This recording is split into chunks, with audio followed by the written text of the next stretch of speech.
Everyone, it's Alex, and today I wanted to talk about one of my favorite things on Booktube, and that's book reviewing. While Booktube, of course, isn't all about singular reviews, what I do really enjoy is being able to see the thought process behind how someone talks about what they read or maybe what they're currently reading. And specifically, what I think makes Booktube so endearing is being able to see that thought process try to occur in real time, even if it may involve, like what I do with structuring my reviews. It could be through other mediums or formats like someone doing a reading vlog and being able to track their progress with reading throughout like a week or something. Because for me in general, I do find that thanks to Booktube, by me being able to talk out loud about a book that I read, I retain it better and it stays with me longer. And my preference in general is just by having some sort of structure for formatting or having like a bullet point style for talking about books that I've read. And normally I start with doing a 2-page like written review that no one ever sees, and then I filter it down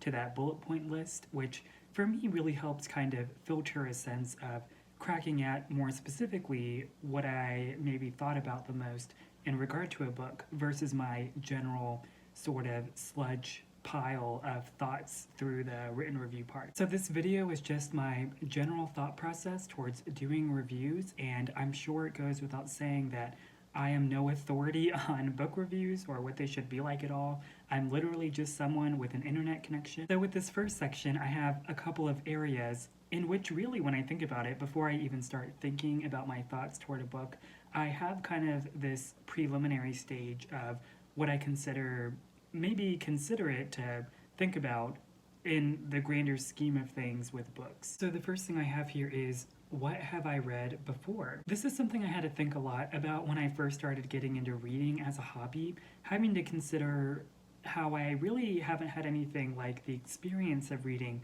with dedicating such a long amount of time to maybe not fooling myself or getting, too generous with myself with liking a book only because I read it. And I think of publishing, like the publishing world keeps in mind that the average consumer, like someone shopping in a bookstore, isn't someone like that does what Booktube does, which is maybe read at least, let's say, 2 books a month or something. And that's completely fine. I don't think reading like as a hobby is required to have like a bare minimum of how much you read, but it definitely occurred to me about how I personally feel like I have a better understanding of the reading world landscape by reading more, and by reading more books, I felt like I was more confident in being able to talk about my thoughts, having to sort of compare something to maybe unconsciously with past books that I've read to current books that I've read. Which leads me to my second preliminary thought, which is, who is the book for? So again, thinking about how, books exist not like in a vacuum, how they all in some way are maybe like talking to their contemporaries, whether or not that's like literally maybe just competing with other books in the market. I personally think a book's like bare minimum goal should be to be entertaining, at least in some way, but then there's also the trap or the trick of making sure that the book is memorable enough to feel approachable or persuasive enough for someone to buy it. So keeping this in mind with the concept of reviewing, I typically try to gravitate towards more retaining a story, not even for review purposes, but what makes me feel like it's more fulfilling is by latching more onto themes versus characters. I try to think of characters within only the relation to the story itself, because in my mind, the characters I'm reading about, while I certainly think they can be memorable and that's certainly helpful for the overall story toward the book, in my mind, it's very likely that these characters I'm reading about just exist in another book that I haven't read yet. And my consideration toward thinking about character mostly is leading me to my next part, which is considering, have I read this writer before? This thought isn't too relevant because I don't think it's productive to like try to write a review based on whether or not I've read something by the writer before, mainly because I don't expect that anyone maybe watching one of my videos has read this author yet at all. But I do like to try to recognize any trends in writing from a writer that I'm reading for at least the second time. Some writers that come to mind are ones like Otessa Moshfegh. Ali Smith and Elena Ferrante. And I do think assessing this connection between a writer's work is important because I don't think every writer should be necessarily off the hook, because I truly think that every work that they choose to publish should try to be the next best thing that they've ever written. A classic example of this is when I think of my review of Death in Her Hands by Tessa Moshfegh. I was really mixed on that book because I really enjoy the vibe or the mood of Moshfegh, having read Eileen and My Year of Rest and Relaxation. So in a way it's like twofold, because in some ways a writer has to impress me more, or at least maybe again, and on top of that also hopefully being something that's really great in general, even if I've never read them before. So I mean, it's all subjective anyway, because I don't have to think that something impresses me by being the greatest piece of writing I've ever read, but whether or not I think it's effective at feeling representative of how a writer establishes themselves through their portfolio. And so now we can move on to the part of the video which are a few do's and don'ts, I would say. The first thing I have here is give a short summary. So at the beginning of all of my reviews I post here on Booktube, I always try to give maybe a 1 to 3 sentence summary of the book. That way anyone watching doesn't feel like they're wasting their time and they can just click away if the book in general doesn't sound interesting to them. When I read a book, I make a conscious self-check-in to remind myself that I don't have to feel obligated to share every single part about the book and not accidentally maybe fall into the trap of giving a review that's actually an accidental linear summary of the whole book. Because the magic of reviewing that I really enjoy is how wonderful it is to see everyone's different sort of take at discussing certain parts about a book that they found to be really impressionable on them. Which kind of leads me to my next point, which is don't feel like you have to give pros and cons. For me, a part of also being a Booktube watcher is being able to watch people I really enjoy, and through their reading selections, being able to recognize how I get to know the reviewer more based on not only how they talk about the book, but again, those general selections of books that they read. And being able to kind of guess or anticipate maybe how a book could be meaningful to the reviewer that I'm watching, whether or not that's positive or negative. Because certainly having a negative reaction to a book I think is still a meaningful reading experience, because for me it lets me know certain books I can stay away from. And I don't at least think that every writer expects for everyone to love every part of their book, so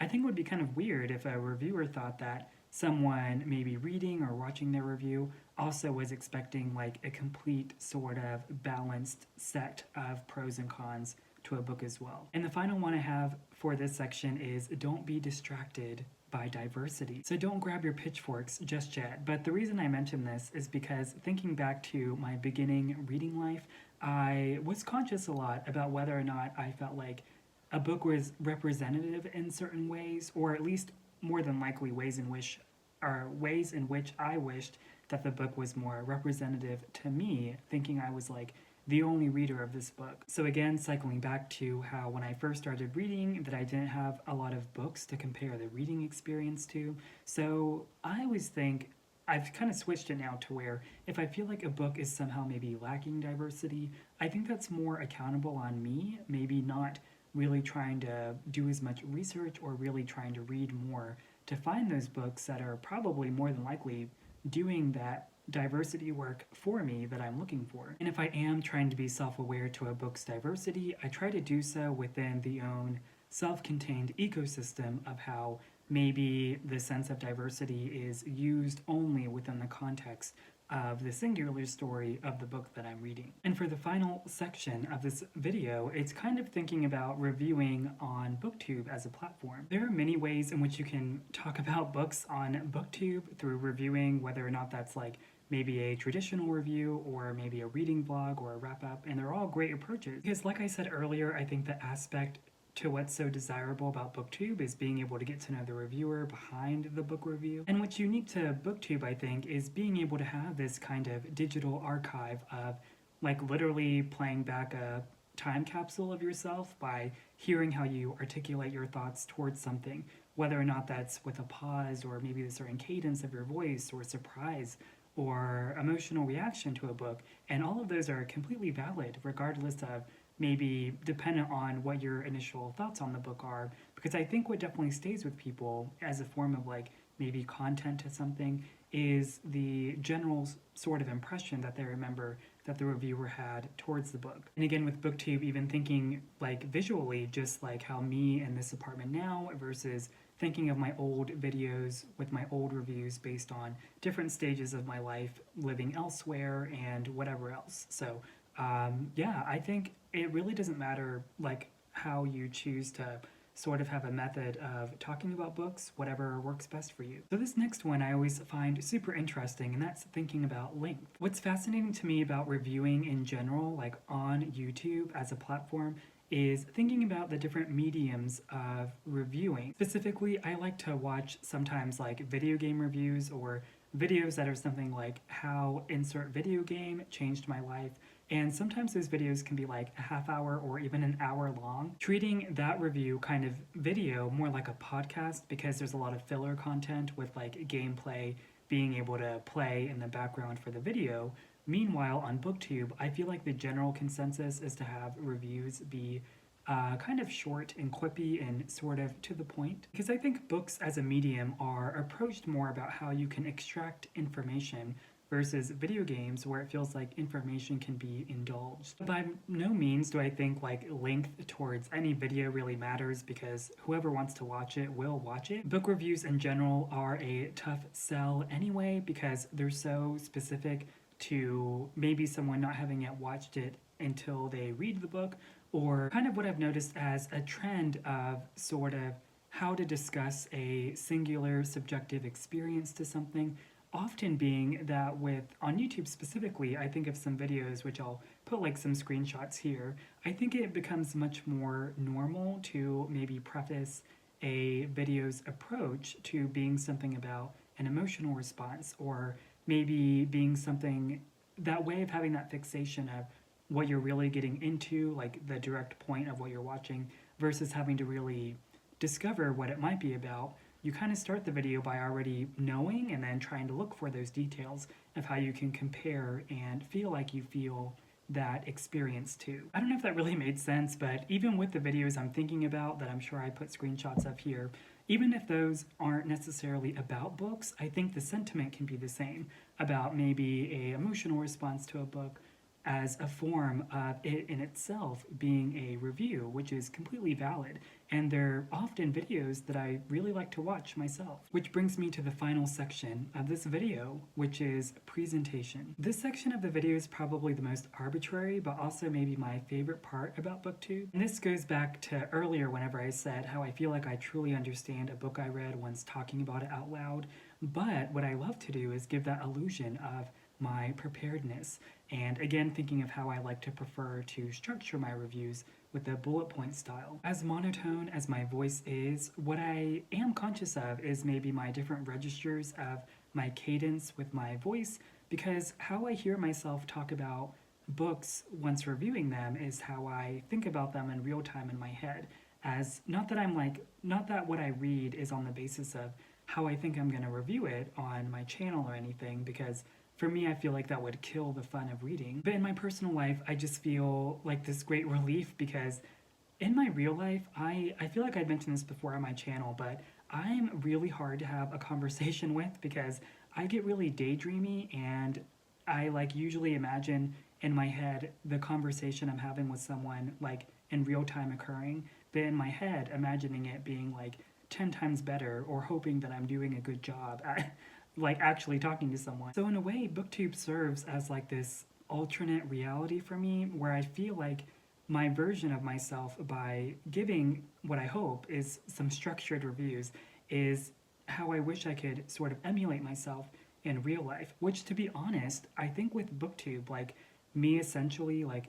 doing these mini reviews, like if I were to expand more, might be comparable to something like doing a little essay assignment for like an English class in college or something. My mindset towards how I review books has really helped me like in my professional life, like at work, whenever sometimes I have to do some instructional workshops and I can use like my Booktube voice or thinking of how my mind works whenever I think about book reviewing. There's a really great video by David over at The Poptimist, which I'll link down below, and he did this video a few years ago, but I remember watching it for the first time back then and really loving it. And I watched it again recently, thinking about it for this video, and I still really love it. But it's a video about this idea of YouTube voice. Even beyond Booktube, thinking of different communities like Twitch and the gaming community, and how these different registers of talking about things that people enjoy, no matter what the subject matter is always like this maybe accidental sense of presentation, which I find so fascinating. Which leads me to my final section of this video, which is to really even ask yourself, one, do you like reviewing stuff or book reviews? And two, if you don't do reviews on your channel or whatever you have, then do you feel like you don't have to do them? Because you totally don't. I think a lot of people join Booktube thinking that they have to like be an expert or authority on books they read and have to like dive deep into them, but that's not a requirement at all. Thinking of what I said earlier, I really think people tune in to people they watch because they like to get the general sense of how they grow as a reviewer based on just books that they read in general or that they choose to read. So at the end of the day, there's no correct or right way to review something, especially on Booktube for a book of all things. For me, book reviewing has been a way to shape my own sense of voice and presentation, which I really enjoy thinking about, and also just a way to intellectually engage with myself. Having started my Booktube channel whenever I was like winding down my final semester of grad school, and I was really afraid that I'd never have a way to really intellectually make myself curious about things anymore after leaving the bubble of school. But Booktube has certainly like provided that feeling for me, which I'm really grateful for, and I hope to do this for as long as I feel like I still enjoy it, and I still enjoy doing this. So yeah, it's always really a pleasure. So that's everything I have for this video, and I've changed my hair like 5 different times because I always think it looks weird. I would love to know your thoughts on book reviewing in general, especially the idea of reviewing books on Booktube, or earlier, like I said, even the idea of reviewing like through YouTube as a platform. I think all of it is really fascinating. As always, thanks for watching, and I'll see you next time.